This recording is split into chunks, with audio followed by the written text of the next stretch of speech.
En la atención odontológica de los pacientes médicamente comprometidos hay un capítulo muy importante y son los pacientes con antecedentes alérgicos. Cuando decimos antecedentes alérgicos hacemos referencia a pacientes que puedan sufrir de alguna patología como son asma bronquial, rinitis, rinoconjuntivitis, alergias alimenticias, alergias farmacológicas, urticaria y muchos procesos que cursan con procesos alérgicos como tal. Hoy quiero hablarles específicamente del manejo de estos pacientes respecto a los anestésicos. ¿Qué consideraciones debemos tener en cuenta? Lo primero, las alergias al látex. Existe un 6 a un 10% de posibilidad de que los pacientes tengan alergias al látex y es algo que a veces olvidamos. Lo otro muy importante, hasta un 33% de los niños que asisten a nuestra consulta pueden tener antecedentes alérgicos. Entonces, cuando atendamos a estos pacientes, de las primeras cosas que tenemos que tener en cuenta es que nuestro anestésico no tenga látex.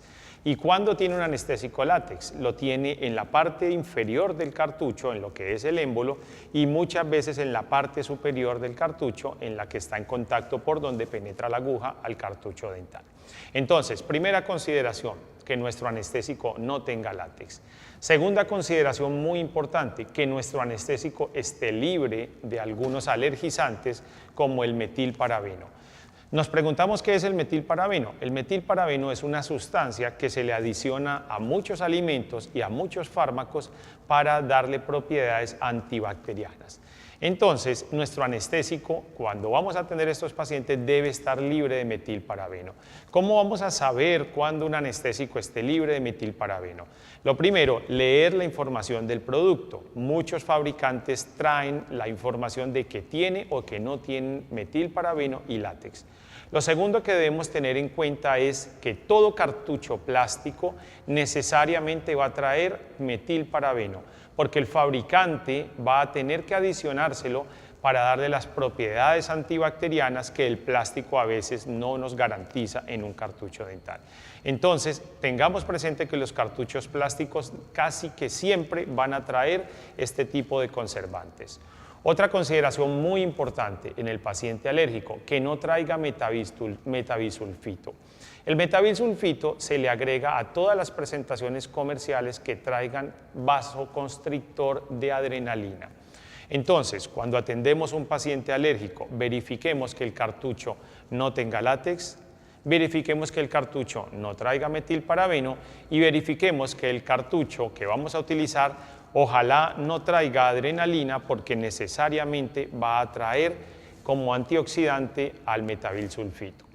Entonces, vamos a atender a un paciente en odontología, debemos discernir si es un paciente para un procedimiento clínico o si es un paciente para un procedimiento quirúrgico.